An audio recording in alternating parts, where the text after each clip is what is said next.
Hello friends, आज हम बात करेंगे detection of nucleic acid by electrophoresis के बारे में।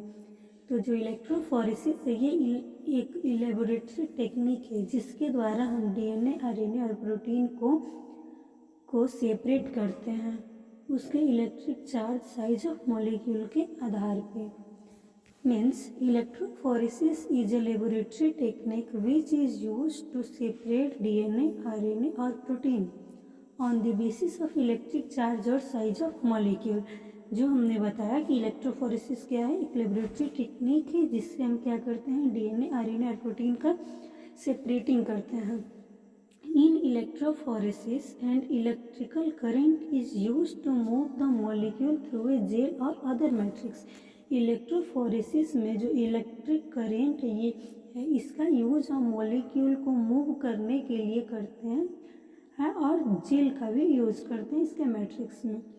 Electrophoresis is positively charge particle. जो इलेक्ट्रोफोरेसिस है वो एक पॉजिटिवली चार्ज पार्टिकल होता है जिसे हम कैटाफोरेसिस कहते हैं, और जब इलेक्ट्रोफोरेसिस नेगेटिवली चार्ज पार्टिकल होगा तो उसे हम एनाफोरेसिस कहेंगे। तो आर्नेजे टेलिसियस फर्स्ट डेवलप इलेक्ट्रोफोरेसिस इन 1937। जो आर्ने टेलिसियस है उन्होंने सबसे पहले इलेक्ट्रोफोरेसिस का डेवलपमेंट किया था 1937 में। अब हम बात करेंगे प्रिंसिपल ऑफ इलेक्ट्रोफोरेसिस के बारे में। तो electrophoresis is based on the phenomenon that most biomolecule exist in electrical charge particle. जो इलेक्ट्रोफोरेसिस है ये बायोमॉलिक्यूल्स के ज़्यादातर बायोमॉलिक्यूल्स पे ये आधारित है और ये इलेक्ट्रिकल चार्ज पार्टिकल को एग्जिस्ट करता है in a solution at a specific pH.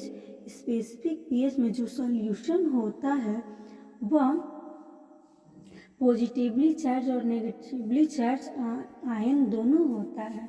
और जब बायोमॉलिक्यूल जब सजेस्टेड करता है इलेक्ट्रिक फील्ड पे को तो ये माइग्रेट करता है अपने पेस में, डिपेंड करता है इसके मास और नेट चार्ज पे, पार्टिकल पे।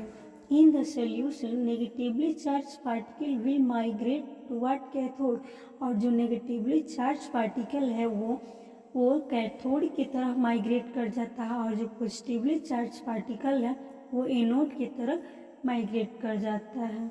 The strength of electric field E.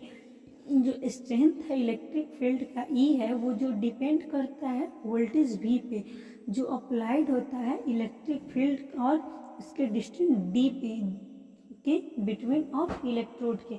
Means the strength of electric field E depend on the voltage V applied to the field and distance D between the electrode, that is E बराबर V by D.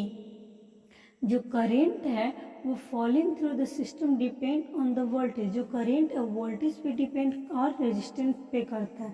जैसे जो voltage current होता है वो V upon R होता है। और पर electrophoresis constant voltage is applied. और जो इलेक्ट्रोफोरेसिस है उसमें कांस्टेंट वोल्टेज को अप्लाइड किया जाता है। The electrophoretic mobility mu depend on the net charge Q. और जो इलेक्ट्रोफोरेटिक मोबिलिटी है म्यू वो डिपेंड करता है नेट चार्ज क्यू पे और फ्रिक्शन कोफिशिएंट एफ पे।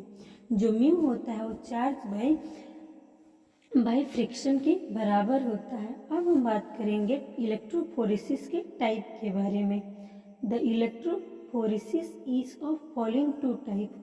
जो इलेक्ट्रोफोरेसिस है वो दो प्रकार का होता है, पहला स्लैब इलेक्ट्रोफोरेसिस और दूसरा कैपिलरी इलेक्ट्रोफोरेसिस। अब हम बात करेंगे स्लैब इलेक्ट्रोफोरेसिस के बारे में।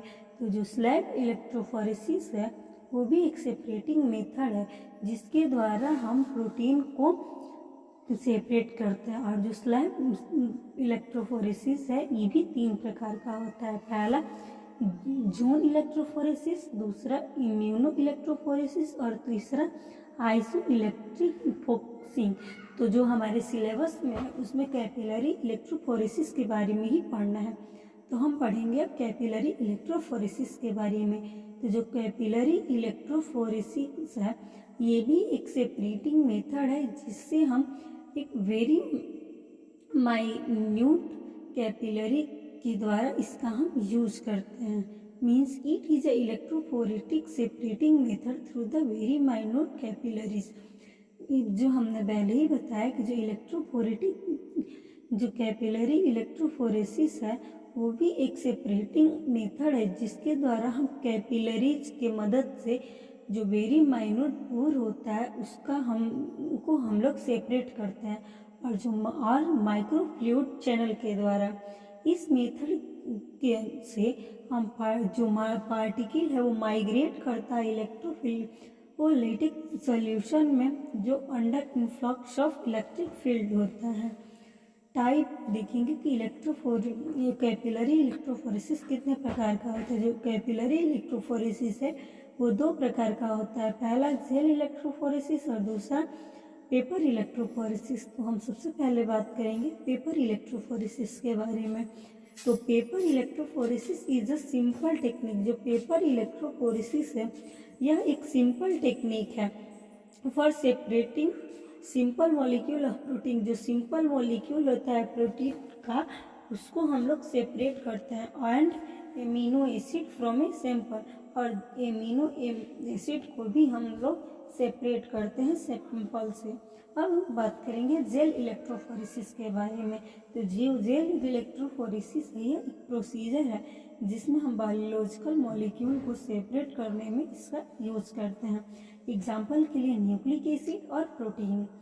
The separation of these molecule is achieved by placing them in a gel without a small pore and creating electric field. और जब हम जेल इलेक्ट्रोफोरेसिस को हम यूज करते हैं तो उसमें एक इलेक्ट्रिक फील्ड जनरेट होता है और जनरली ये दो प्रकार का होता है जेल इलेक्ट्रोफोरेसिस। पहला पॉलीएक्रिलएमाइड जेल और दूसरा एगारोज जेल। तो जो पॉलीएक्रिलएमाइड जेल है for separation of a small molecule of protein and amino acid.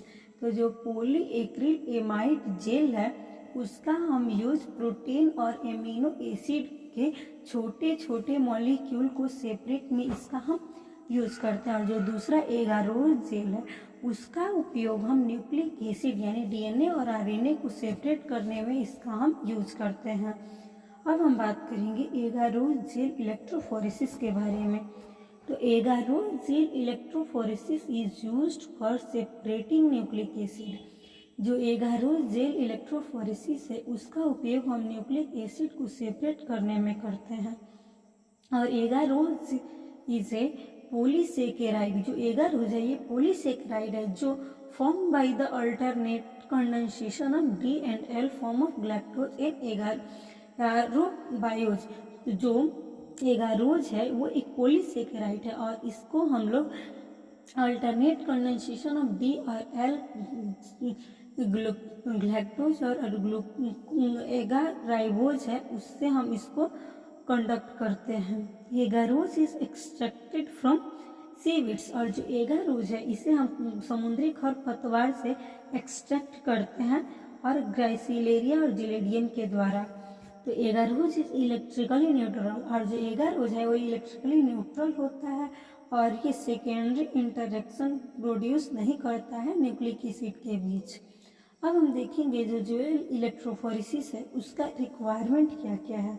तो जो जेल इलेक्ट्रोफोरेसिस है इसका कॉमन रिक्वायरमेंट है एगारोज, दूसरा बफर, तीसरा माइक्रोवेव ओवन, फिर जेल कास्टिंग ट्रे और कंप और न्यूक्लिक एसिड स्ट्रैंड और इलेक्ट्रोफोरेसिस ऑपरेटर की ज़रूरत पड़ती है। तो जो एगारोज है तो उसको हम जेल बनाने में उपयोग करते हैं। फिर बफर, जो बफर है वो एगारोज में डिजॉल्व कर जाता है। जनरली जो ट्रिस एसीटेट एडीटीए और ट्रिस बोरेट एडीटीए है उसका यूज हम बफर के रूप में करते हैं। अगला जो माइक्रोवेव ओवन है वो मेल्ट होता है एगारोज में। और जो जेल कास्टिंग ट्रे और कॉम्ब है वो for casting of gel to make well for loading nucleic acid sample में इसका यूज करते हैं।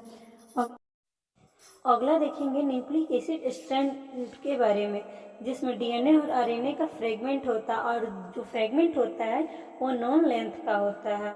और अगला देखेंगे इलेक्ट्रोफोरेसिस ऑपरेटर की भी इसमें ज़रूरत पड़ती है। तो अब हम इसके प्रोसीजर के बारे में बात करेंगे। तो टू प्रोड्यूस एगारोल जेल, तो हम एगारोल जेल को क्या करेंगे, प्रोड्यूस करेंगे। और एगारोल जेल इज फर्स्ट हीट, और सबसे पहले हम एगारोल जेल को हीट करेंगे, उसके बाद हम उसको कूल करेंगे। और जब हीट करेंगे तो जो हाइड्रोजन बॉन्ड होती है इसके बीच की वो ब्रेक कर जाती है। मीन्स जो जब हम हीट करेंगे एगारोस के, तो जो एगारोस के बीच की जो हाइड्रोजन बॉन्ड होती है वो ब्रेक कर जाती है। और जब उसके बाद हम कूलिंग एला फॉर्मेशन ऑफ हाइड्रो, और जब हम उसको कूल करते हैं तो उसके बीच का जो हाइड्रोजन बॉन्ड है वो पुनः फिर बन जाते हैं। Those are responsible for gel formation, और ये सब जेल के फॉर्मेशन के लिए रिस्पॉन्सिबल होते हैं। तो सबसे पहले हम बात करेंगे casting of gel, agar gel. तो agar gel is appropriate amount of agar is mixed in buffer, जो एप्रोप्रिएट अमाउंट ऑफ एगार है उसको मिक्सड करेंगे बफर में, और जो एगार का बफर मिक्सचर है उसको बॉइल्ड करेंगे, और जो अगार है वो कम्प्लीटली डिजॉल्व होता है बफर में।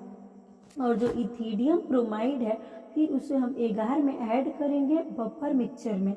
Means ethidium bromide is added to agar buffer mixture. Means इसका मतलब ये हुआ कि जो एगार बफर मिक्सचर है उसमें हम इथिडियम ब्रोमाइड को ऐड करेंगे, और जो इथिडियम ब्रोमाइड है वो visualising the separating band of nucleic acid, और जो न्यूक्लिक एसिड के बीच जो स्ट्रैंड है वो उसको हम लोग विजुअलाइज करने में वो मदद करता है। कौन, ethidium bromide. Agar buffer mixture is cooled at 65 degree centigrade, और जो एगार बफर मिक्सचर है वो कूलेड होता है 65 डिग्री सेंटीग्रेड पे। The end of gel tray are taped to produce as mold, और जो एंड ऑफ जेल ट्रे है वो टैपेड होता है, टेम्परेट एक सांचा के रूप में क्या करते हैं उसको हम टैप आउट करते हैं to make microwave for sample. और उसके बाद से जो माइक्रोवेव सैंपल है वो तैयार हो जाता है, और जो कॉम्ब है वो फिक्स्ड हो जाता है एक सांचे के रूप में। The agar buffer mixture is poured into mould, और जो अगार बफर मिक्सचर है वो पोर्ड हो जाता है मोल्ड में। Allow the gel to solidified at room temperature, और जो जेल है वो सोलिडिफाइड हो जाता है रूम टेम्परेचर में। तो आपको पता ही होगा कि जो रूम टेम्परेचर होता है वो 27 डिग्री सेल्सियस होता है, और जो कॉम्ब होता है वो रिमूव हो जाता है। फिर जो अगार जेल स्लैब है वो माइक्रोवेव के साथ ऑब्टेंड कर लिया जाता है। That's all.